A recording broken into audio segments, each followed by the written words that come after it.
whakalawhalahi atu hane e tau wala tala tutupu ke lata mai a whiapinei. Kua whakamolia e whakatuwhanu e langataianga tupe ke lata e mai tau muke whanau fōu.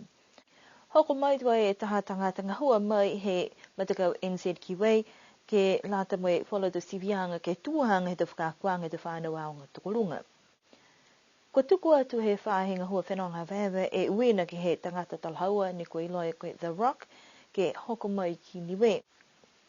Ko liu whai paleoa whine kua toa ki palia i te peo ke oke waha tapu e kua mali, wa liu e whahinga hua leo ke whakamanatu ke te tangata ke awene ke whakaholu ka kona hia pu ke whakaholu mawhisi. Kua whakamori tuai he whakatuwhono e tau whakatokaanga ke whuakia e tau tupe langmatai ke lata e mo e tau muke fōu, ne ko whanaua i kamata mai he aho ua fuli au ke topa ua whi hong malima. Koe tau kua maare ne whakailoa e he palimia ko toke tālangi e amanakianga ke whailangmataianga ke lata mo e tau mga whaoa, mo e whakahohoa i ke marikisi hake e tau numela pu ke tangata. Koe whakatokaanga to mai ke mou e tau langmataianga tupi nei, ka eke kua whakamau mo e tuhia e hingoa he muke ki lote he to pepa whakamau hingoa ke he whahinga hua whakawhiri mo e fōfua kele. Whakatutala e mo ia e ririfu iki pule ni ko le wiki atu ke he whahinga hoi nei, ke i loa ko hingoa e te whakatokaanga ke lata mo e tau tupi nei. Mou e tau tupi e ke lata mo e tau whine ni whanau mo tu nei. Si pia fuki ni mo e tau mo tau whine ni watu ki New Zealand, a kona ai hanga mtake a e tumunga haka mare, si ririmu i arauto, mo ua fuki a whaia.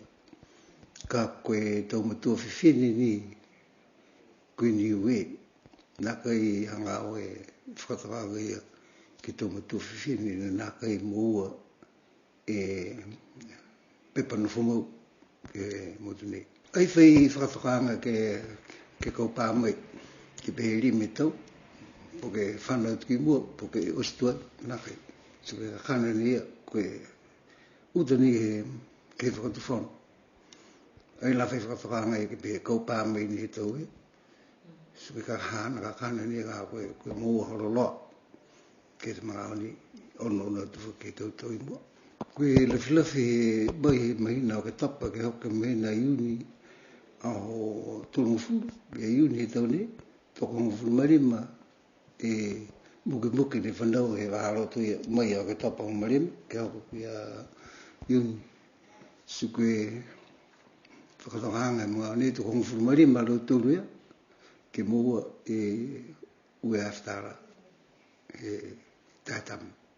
Ngufuru marima ne tama, ko whitani he mua alo tolu ia ni whanau he mga hoia. Kua rata ke mua he mga hoia.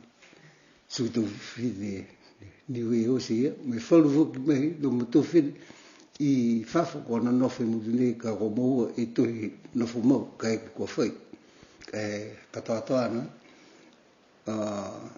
toko ngufuru marima lo tau. Siko lo tolu ia, ne kamata mai ia o ke tapa he toka moi, ki a iuni tau ne, mua osi hafo ia, lam samua, mua osi langataha ne mua, ue aftana.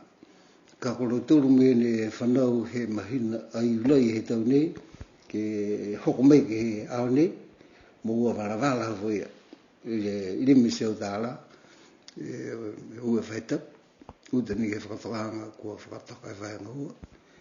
Ka eke ni ko osi mo e ua awhi ia, ka tutunga lawaru. Iri me awhi. Limi seo tāla he tai tutunga. Hake mea ka osi ni ua awhi. Ko osi di. Koe tupe nei ke langmatai e tau motu whine mai lewikianga ke he tau muke. Kua whai mangaho he whakatutala, ka kua whakamoli la ia ke mangaho nei. Kua kamata whakangahua la ia ka koe tau langmatai anga nege amanaki ke kisikisi atu koe whewhe, ka eke ke whai mena lafkilunga ne kua nākai to hia ki loto he tau whakatakaanga to uta whoki ni ke he whiwhirianga he iki pule. Ai tā whakatakaanga whuki he whakahoranga ni, ka eke kua liu mai tā tangata tamatu whine i New Zealand ke nofe mutu ne, nofe ke tolu mahina ka, ke mua mue whakatokanga me whai whawhiri. mo e pia fuki me whae whakamut, hai e tau se anga ia, ne ko whita fuki e whakatok, kai nā kai la usi e whakamapop e wala ia. Ai tatei mo e taha wala fuki tau matua whokau, kai whita e whakatok hai mgani e taha tuhi koari, ke lata mo rauturia, ko e koari whaina kai, ke mo e tupia kai ke hoko me ke mutu nei si whanau, i lalo hi wheturu mahina. Nā kai morea e turu mahina ke hake onu mahina. Ka i lalo hifo he onu mahina, hai hifo ki whakatawanga, koe moua poke nā kai. Ei whilong matai ke lata me tau matua tāna, ke lata ni me tau matua whini me moke. Kana lau ia e whuki hei matua tāna e tupia, ei koe mna be puli toko tāna matua whini ka. Whakamaupopoanga ia puki whalu whakatokaanga kai amanaki ni kua maama he tu tangata mai ka eke kua nā kai mahinu mitaki mai ke alo tūru ke ua tu ke whakatutālai mai tau tangata hua ne kua laung ki ai i tonga hua nei ne nonokua te ke whahinga hua whakawhiri. Kua hoko mai taha pulutu mai he Mtakau New Zealand Qualification Authority mai ni silani ke liu kese ke he tuanga e tau whakakuanga ne whuake ai ke haonga tukulunga. Ko niwe tahe tau motu ne kua muitua e ke he tau whakatohanga ke tau whai whakakutama ne kua whakatokataka e he NZQA mai mahuinga ke kisia koe o tataina kai mai whalu he tau aonga whoki. Talahawe e pulota ne hoko mai ko tau se tau kumkumianga ko tūhanghang mita ke tau whakakuanga kai ke manamanatu ke he tau koloa ne kua hanga ke he motu ke whakaonga e tau whanau. Koe taha lakaanga fōu ne kua hangawa tiki ai ke whakaonga e mai tau whakaroanga nei. Ke mai ke ai ke tau se e tau kamtamata mai tau whakakuanga he tau whanau whakaonga e he kupianga hila. Pese ia, nā kaila maua mana ki aonga tukulunga ke mga honei kai haine whai ononoa tu ke he tau puhala ke whakatakatoka mo e palana ki mua ke mai ke o tatai tau whakakuanga ke tunga ni whalua tau aonga whoki i New Zealand. Amana ke pulotu nei ke liwa ki New Zealand mo e tohi hana tohi hokotaki me tau mai ke liu mai whoki ke tau mga hui mua. Kua kamata whakaonga tuai he whahinga hua whenanga wēwaha ni we taha puhala fōu ke whakahoho e tau tangata ki o mai ki nui. Si koe tangata ne ko whakaonga he whahinga hua nei ke mga hune ko Dwayne Johnson mai he motulahi kua Malika. Kua mua te mita ke tau sianga pehe nei he talahau mai takita ke whahinga hua whenanga wēwaha he motu ko Felicity Boland.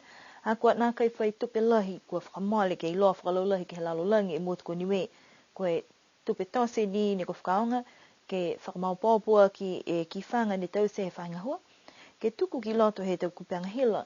Koe kupeanga hila nei kua hokua tuai ke he tau whakalaulahianga, he tau tala tutupu he motu kua Malika. Ka kano ni ha koe mena tokolonga e tau tangata he lalolangi ne tāpiki moe mumui tuai ke he hingoa whakakifanga mui ha Dwayne Johnson koe The Rock. Talahau e Felicity kua whipire he whainga hua, e matutakianga ki hea Pasifika ha koe ia koe tangata whaiwala toto Samoa, whakaonga ia he hingoa koe The Rock, si koe taha ia hingoa hani wea whoki ne whakaonga i tali mai he tau hiwa ono. Amana ke whai toloanga mahuinga ka whakahoko ki niwe he tau mahini mua, ke lata ia moe whakatātāanga he tau mahifi tā kofi ukulele, si loa i whoki e he taha atakifanga ni hauaia Dwayne Johnson, kua makutua ia ki he tā ukulele, pia tahe to kakano ne whakaonga he whahinga ho whenanga whaiva. Ko whita whoki he iloa to whai tangata mai he tau tumutu mai he Pasifika pia ni mo New Zealand ka hahoko mai ke lata mai whakatātāanga tau ukulele nei. Si whai amana ki anga whoki whahinga ho whenanga whaiva ke whai tupe ka moua mai he toluanga nei ke whoki whakalofa atu ai ke he taha matakau he motu ko niwe ke whakatupe aki halau tōru atau ngahua mai motu. Kua toa e taha piliwa ofi ke he palia i te peo ke he pungi ahau tapu e kua mali atu, ha kua tuaha kua lahe mawhise te puhala whakaholu he tangata ne kua whakaholu ai. Talahau ai he whahinga hua leo, tali mai he tau uawhi hongfu malima ke hoko mai ke uawhi hongfu maono, kua ki sia halu tōru whahinga hua ka malikisi ha ke whakahanga e tau numala he tau tangata, ne kua holu mawhisi mai whakaholu ka eke kua konahia. Pehe mai e taki leo ko Tony Edwards, kua puhala e whahinga hua ke halu tōru tu kumkumianga, kua mawhisi lahe e puhala ne whakaholu ai tangata e Piliwafi nei, koe Piliwafi nei kua Malona, koe taha he tau leo fi mai business koe alofi rentals se koe mga hone ko na kai toi mai ke whakaonga. I loa mai ko whai o mana kianga e whahinga hua leo ke whakatutalo mi whalu tau whahinga hua fuke he motu ke kisia ko hingoi te puhala ke mai ke tuku ai e tau lapa whakailoanga ke whakatutu ai he tau kauhala ke whakamanata ke tau tangata ke mai longa ke whakahoro whainene mai nā kai whakahoro kai ke kua konahia. Ka koe whakatumau e tau hata ki anga halu tūru ke tau tangata ke mai longa e whakaonganga he pohala tū pia fuki ni me tau pelewafi a mana kia ia ne kua whakahoro ai e pelewafi nei ke tū ki mua he tau whakawhirianga he tau mahina i mua ha koe tau whakahala ne kua tuku atu ai he whahinga hua leo. Pena e tau wala tala tutupu ke lata mai a whiwhi nei no no whaam ni ne pō tō liriu ni ke whilewe ke whahitap kahau. Rine pō.